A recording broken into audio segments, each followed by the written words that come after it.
If you are either in the middle of a divorce or contemplating a divorce, there are difficult decisions that need to be made and many moving parts. When it comes to the family home, today I'm going to give you 7 crucial things to consider right after this.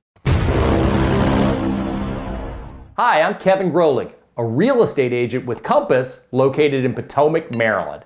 And thanks once again for checking out the latest video in my series, Real Kevin. So today we're going to go over the 7 things that you need to consider when it comes to your family home when you're either in the middle of or considering a divorce. In full transparency, I went through a divorce myself over 10 years ago. It was the most painful time of my life, where once we were eye to eye on just about everything, now just about everything in life is viewed completely polar opposite. I have learned that life is a long and winding road with many twists and turns and surprises. As a couple, the road is already tough to drive when both passengers are looking to get to the same destination and steering the car in the right direction. Life can be chaotic and turned upside down when one passenger is looking to pull the car to the left and the other one's looking to pull the car to the right. In today's video, I plan to cover the 7 crucial considerations you need to take into consideration when it comes to you and your family home. Please note, this video is not to give or replace legal advice.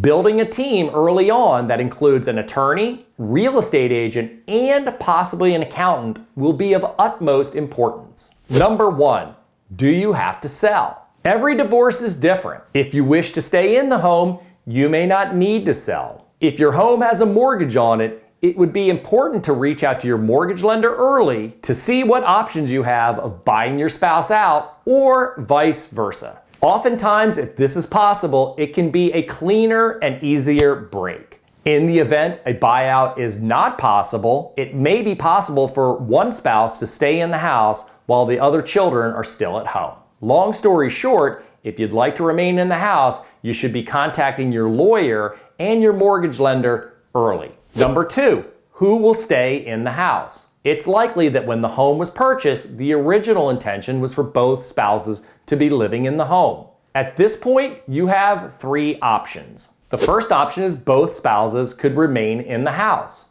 The second option is one spouse remains in the house. And the third option is no spouse stays in the house. Here are some things you want to consider. Safety. Are there any safety concerns if either both or one spouse remains in the house? Safety also if the house is left vacant with both spouses living elsewhere. Attractiveness. If it's determined that selling is the right option, you need to take into consideration the attractiveness of the home. Typically, I find that empty homes do not sell as well as those that are occupied or staged. If both spouses leave the property, is it possible to potentially leave behind furniture for staging purposes? If not, would you consider having the home professionally staged? Expenses. If both spouses decide to move prior to selling the home, it can get expensive. It's very important to take in consideration the costs and expenses of the new accommodations as well as the costs and expenses of the current home. Market update.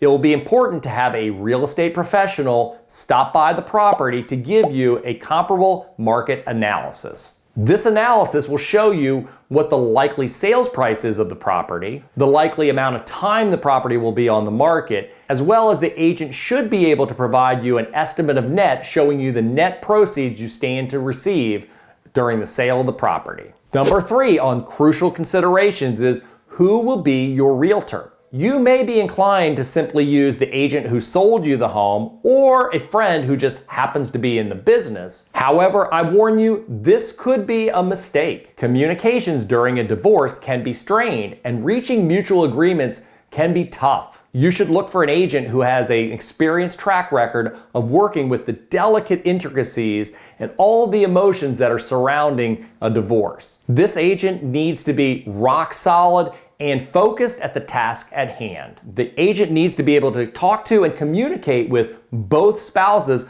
while not taking sides. The agent should also be good at creating really a team environment. While you and your spouse may see things completely polar opposite, You see the sky blue and they see it as green. The agent needs to make sure that the group is together, cohesive, and working in earnest on moving towards the finish line. Hey, just a quick break in this video. Hiring the right realtor is always important, but more so in a divorce. Having been in the business for 30 years and having gone through a divorce myself, I understand how to navigate through all the moving parts of not only a home sale, but a home sale where the two owners are moving in different directions. I would be happy to discuss this with you, so if you're interested, feel free to reach out to me directly by phone or text at 240-793-7495. Okay, back to the video. Number 4, getting your home market ready. Your real estate agent will be able to take a close and unbiased look at your home. The agent should also be able to provide you an evaluation based on an as-is sale or one with improvements or staging. If you're open to considering improvements and staging, it's important that for every $1 invested, you should be receiving a $3 to $5 return. If there's no return, or worse yet, a negative return, you shouldn't do it. Once again, this is where an experienced agent can help you navigate through not only the to-dos, but the not-to-dos. Your realtor should also have a vast network of vendors who can assist in doing such jobs as painting, flooring, landscaping, hauling, staging, punch-out work, and more. Number 5, what are the tax implications?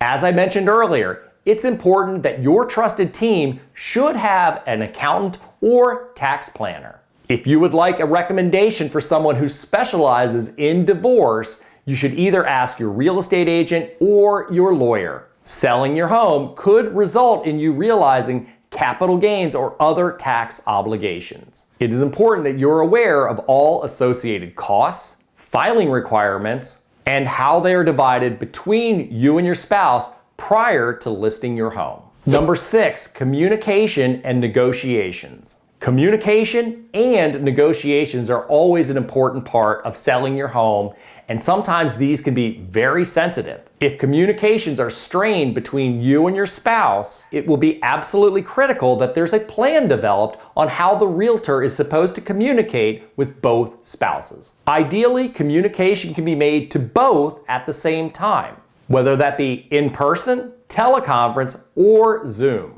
If this simply isn't possible, you may want to consider bringing in a trusted friend or family member to act as an intermediary. Remember, communications and negotiations will start at the very beginning before you list your home and all the way up to the property's closing. Number 7, how will you divide personal items and large assets within the home? While selling the home is the most important thing, there are also many other items of value that you should consider prior to putting the home on the market. Items like furniture, artwork, and electronics should be considered early in the game. One last note, when it comes to personal items and large assets, any agreement between the spouse should be communicated with the real estate agent and the attorney. So there you go, the 7 crucial things you need to consider when it comes to divorce and your home. If you would like a free guide on divorce and your home, click the link in the description box below. If you like this video, give me a thumbs up, comment, or better yet, share this video with somebody it can help. Thanks once again for checking out the latest video in a series, Real Kevin. See you next week.